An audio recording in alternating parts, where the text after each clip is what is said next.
Representative Matt Gaetz owns Adam Shifty Shiff with one brutal offer, by Dan Lindsay, Politics US News, from AdWorldNews.com. Young Florida GOP Congressman Matt Gaetz owned California Democrat Adam Shifty Shiff with one brutal offer from the House floor, and it was all caught on video. Can anyone help Shiff get the stupid look off of his face after this? Florida Congressman Matt Gaetz has been a key player on House Intelligence Committee Chairman Devin Nunes's team, which has gone after the corrupt officials in the Department of Justice and FBI. And his colleagues have been under constant attack from liberal hacks like Adam Schiff, who desperately want to hide the corruption in which their party has been implicated. Now, Shifty Shiff is going to need help getting the stupid look off of his face after Gaetz posed one brutal question from the House floor. Mr. Speaker, in the United States of America, cash at a political party should never be convertible to a warrant to spy on American citizens, Gaetz began, because I expect both Republicans and Democrats will both be in power at some point in the future. We should be looking for bipartisan solutions to revise the FISA process so that what happened to President Trump never happens to a future American president, Gaetz added. It won't happen to a future president because Hillary won't be running. If Hillary would run, then that's exactly what's going to take place again. I might add that. Then Gaetz owns Shiff, so I went looking for solutions, and I found that in 2013, the gentleman from California, the ranking member of the Intelligence Committee, wanted to give the President of the United States the power to appoint FISA judges, Gaetz said. He argued that then judges would be more ideologically diverse. They'd come from different areas in the United States, and they would be subject to Senate confirmation, he continued. Next, Gaetz nails Shiff with this brutal offer. Today I filed the legislation, and I would encourage the gentleman from California to join me as a co-sponsor so that we can advance bipartisan legislation to improve the FISA process because, Mr. Speaker, if it was good enough to give President Obama these powers, it's good enough to give President Trump these powers. That's so correct. Gaetz offered, speaking of Adam Schiff, when he mentions the gentleman from California.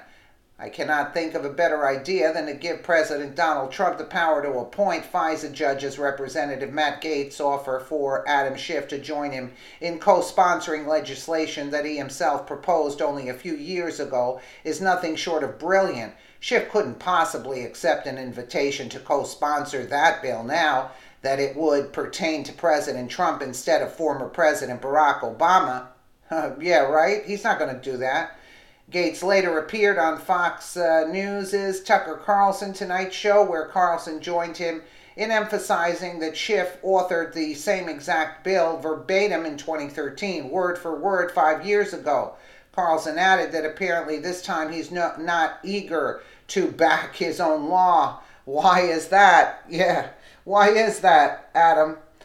Carlson continued to stick it to Schiff for being a hypocrite. They don't care. They play dirty.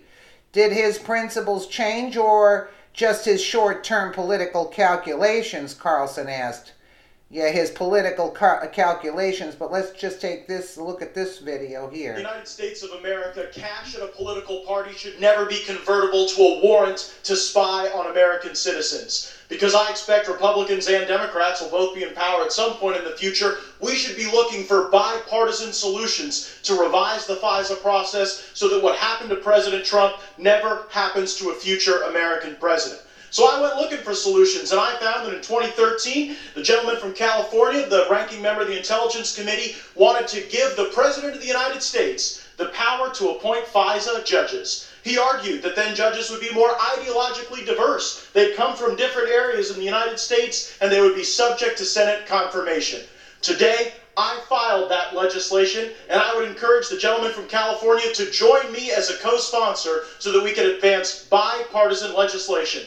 to approve the FISA process because, Mr. Speaker, if it was good enough to give President Obama these powers, it's good enough to give President Trump these powers. I yield back. Gentlemen, yield. Yeah, you think Shiff is going to agree to that?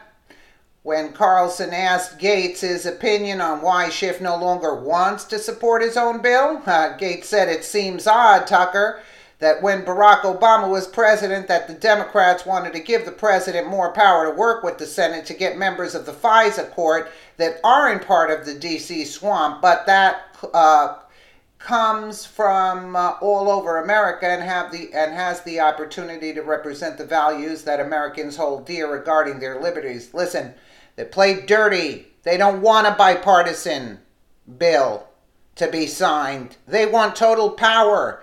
And they are going to fight tooth and nail for it.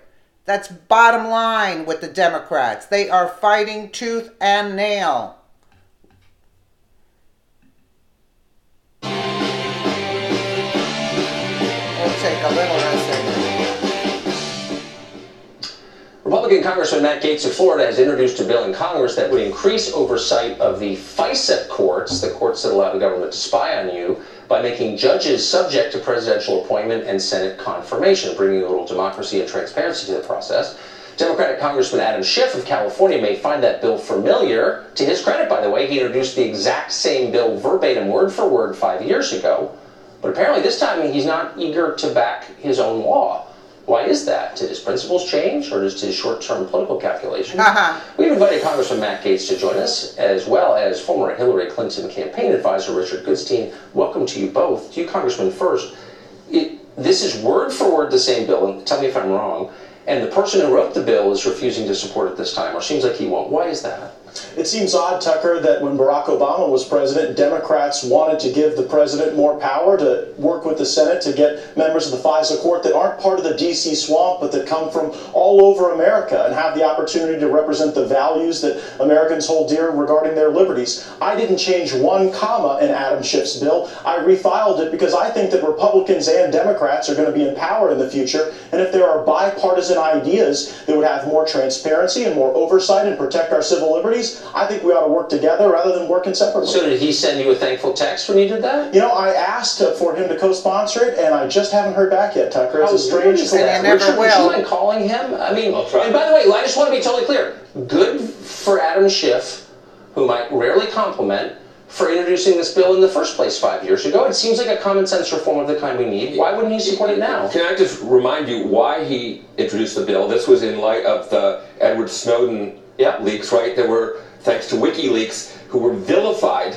by Republicans back then, and Donald Trump says, "I love WikiLeaks" on the campaign trail, okay? So my point is that things get twisted in odd ways. You have to ask Adam Schiff what his problem is. Hold on, no. He wasn't just vilified by Republicans, but also by Democrats. Absolutely. Just to be fair. And I don't know why Republicans didn't support it then. They should support it, and so should everyone.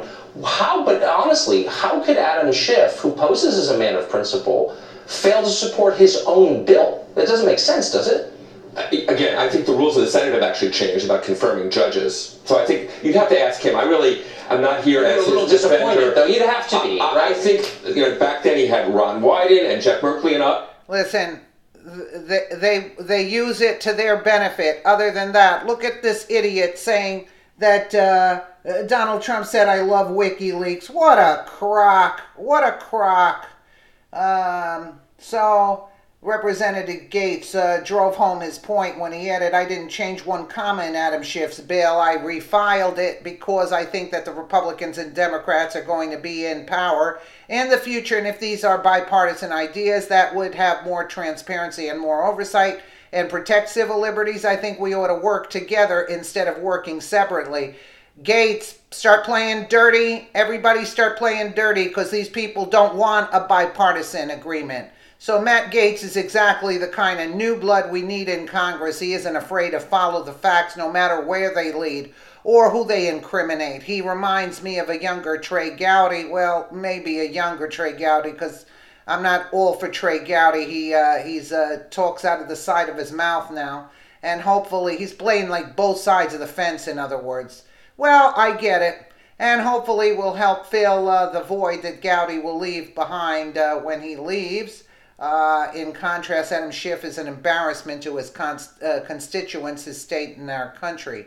They don't care about the country. They don't care about the embarrassment. They don't care about the country, the state, the constituents, or being embarrassed. They're fighting dirty, and that's basically the bottom line. And if Trump has power, fire Sessions, let him scream, fire Mueller immediately, pardon Manafort, Shiff, Manafort, Flynn, and what's the other one's name? Whoever's involved, pardon them all. Pardon them all and let them freak out. Let them freak out because they are playing dirty. Use your power. They hate you anyway. So you might as well just do what you got to do. You see what I'm saying? That's it. These people are not here for the country. They're here to destroy the country. That's all they care about. They don't want to work together. They want to have full power, and that's the bottom line. So start freaking them out by firing Mueller, firing Sessions, Rosenstein, all of them. Get them all out in one fell swoop. Knock them all out. And who cares if they're in the streets? Send out the military. That's all. Bottom line, that's what I would do, because they can't stand Trump anyway, and none of these people are working for the good of the country. So we can see this. And you see the attorney? We love WikiLeaks. Like, out of all of this is what you come out with? Let me know what you guys think in the comments below. And again, thank you so much for watching.